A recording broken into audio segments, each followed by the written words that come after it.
হানা। এবার দেগঙ্গার সমবায় ব্যাংকে এটি কেন্দ্রীয় বাহিনীকে সঙ্গে নিয়েই অভিযান।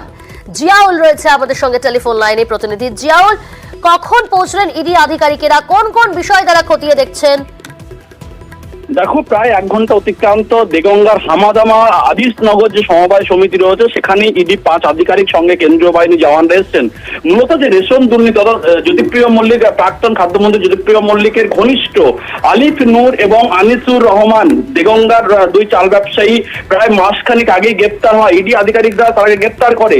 তারপরে তাদের জিজ্ঞাসাবাদের পরেই, যেটা ইডি সূত্রে খবর, জিজ্ঞাসাবাদের পরেই এই আদিসনগরে যে সমবায় সমিতি রয়েছে, ব্যাংক রয়েছে, সেখানেই এই ইডি রেশন দুর্নীতির টাকা এবং এখান থেকে যে কৃষকদের কাছ থেকে ধান কেনা হয়েছিল সেই টাকা সবটাই এই সমবায় সমিতি থেকেই দেওয়া হয়েছে বা নেওয়া হয়েছে বলে তার এই 2 ভাইকে জিজ্ঞাসাবাদ করার পরই এই ব্যাংকের সন্ধান পায়। তারপরই আজকে একেবারে 5 ইডি আধিকারিক এবং কেন্দ্রীয় বাহিনীর জওয়ানরা প্রায় 1 ঘন্টা আগে এই আজিজনগরে যে সমবায় সমিতি রয়েছে সেখানে এসে তারা তল্লাশি করছেন। অর্থাৎ একাধিক ব্যাংক অ্যাকাউন্টের হদিশ তারা পেয়েছে এবং সেই অ্যাকাউন্টে কত টাকা কোথাতে এই টাকা কিভাবে ডিস্ট্রিবিউশন হচ্ছে অত সবটাই খতিয়ে দেখছি ইডি আধিকারিকরা। প্রায় 1 ঘন্টা অতিক্রান্ত ইডি আধিকারিক এই মুহূর্তে আজিজনগর এলাকায় এই ব্যাংকের সমবায় সমিতিতে তল্লাশি চালাচ্ছেন। বেশ,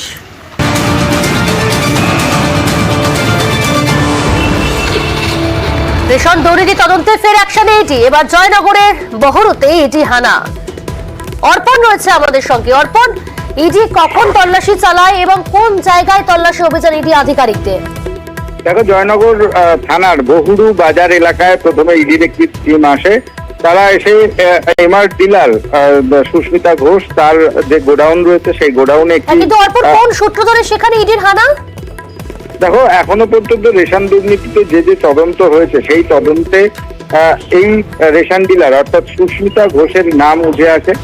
তুমি জানবে যে রেশন দুর্নীতি মামলায় ইতিমধ্যেই যে প্রাক্তন মন্ত্রী তাকে জেরা করা হয়েছে, তার কাছ থেকে বেশ কিছু নথি, উত্তর 24 পরগনা একাধিক জায়গায় যেরকম তার বিভিন্ন যে রেশন ডিস্ট্রিবিউটার রয়েছে তাদের যেমন নাম উঠে এসেছে, তেমনই এই সুস্মিতা ঘোষের নাম উঠে এসেছে।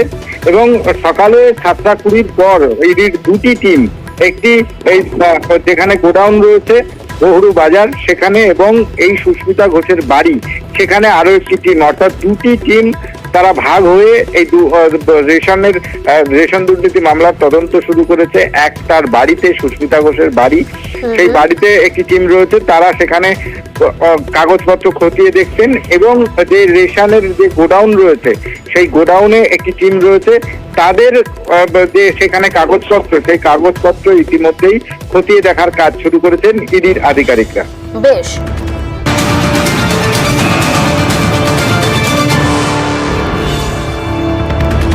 কল্যাণীতে ফুড ইন্সপেক্টরের বাড়িতে ইডি। রেশন দুর্নীতি মামলায় তল্লাশি কেন্দ্রীয় তদন্তকারী সংস্থার। ফুড ইন্সপেক্টর সালমা হেমব্রমের বাড়িতে হানা। রঞ্জিত রয়েছে আমাদের সঙ্গে। রঞ্জিত, কোন সূত্র ধরে তার বাড়িতে ইডির তল্লাশি অভিযান, কি জানতে পারছো এখনো পর্যন্ত ইডি সূত্রে? কখন পৌঁছেছেন ইডি আধিকারিকেরা, কোন বিষয় খতিয়ে দেখছেন? দেখো, সালমা হেমব্রম তিনি ফুড ইন্সপেক্টর পদে আসীন রয়েছেন। তিনি ভাঙড়ে তার পোস্টিং রয়েছে এবং সকালে কিন্তু ইডির একটি দল তারা কিন্তু বাড়িতে আসে এবং দীর্ঘক্ষণ হয়ে গেছে এখনো পর্যন্ত তার বাড়িতে তল্লাশি চালাচ্ছে।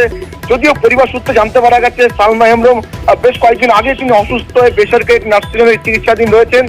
পরিবারের লোকের সাথে কথা বলছে।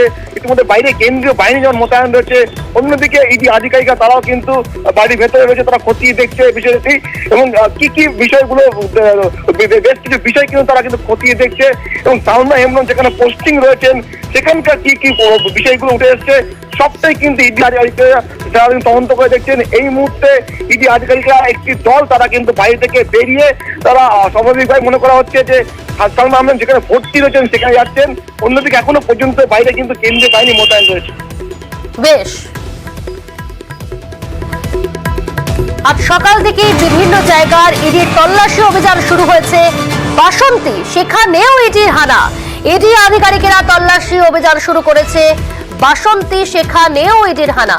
রেশন দুর্নীতি মামলায় আজ সকাল থেকে ইডির বিভিন্ন জায়গায় তল্লাশি অভিযান জারি।